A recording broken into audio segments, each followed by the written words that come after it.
Sa layuning palakasin ang ugnayan ng lokal na pamahalaan, pulisya at komunidad, nagsagawa ng isang araw na seminar na pinamagatang A Capability Enhanced Seminar o ACES na aktibong dinaluhan ng mga miyembro ng Barangay Peacekeeping Action Team na nagmula sa 46 na barangay sa bayan ng Tumawini kahapon, ika-25 ng Nobyembre nitong taon na ginanap sa Camp Samal Leisure Park and Training Center, Barangay Arcon, Tumawini, Isabela. Pinangunahan ni Police Major Melchor A. Agabao Jr., hepe ng Tumawini Police Station ang pagbubukas ng programa. At sa kanyang mensahe, pinasalamatan niya ang malaking tulong at kooperasyon ng mga BPATs dahil napanatili ang zero casualty sa lahat ng mga nagdaang bagyo.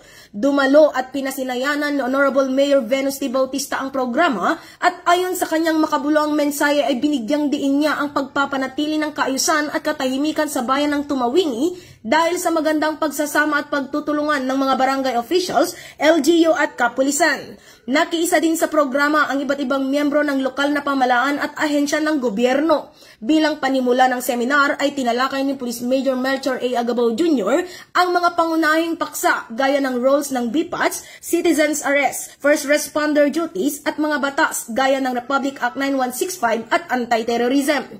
Nagkaroon din ng mga actual demo patungkol sa tamang pag-aaresto.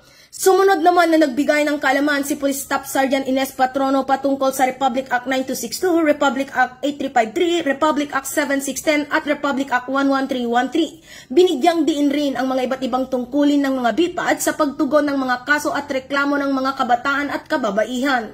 Bilang panghuli, nagbigay din ng mga kaalaman ang mga miyembro ng Municipal Disaster Risk Reduction Management Office at Bureau of Fire Protection. Ang nasabing seminar ay inisyatibo ng Local Government Unit at PNP Tumawini upang madagdagan at pahusayin ang mga BPATs member sa basic law enforcement at palakasin ang mga kanilang papel bilang katuwang ng pulisya sa pagpapanatili ng kaayusan sa komunidad. Mula dito sa lalawigan ng Isabela, ako ang inyong Police News Network Correspondent, Patrolwoman Jerilyn Colico, alagad ng batas, tagataguyod ng balitang pulis.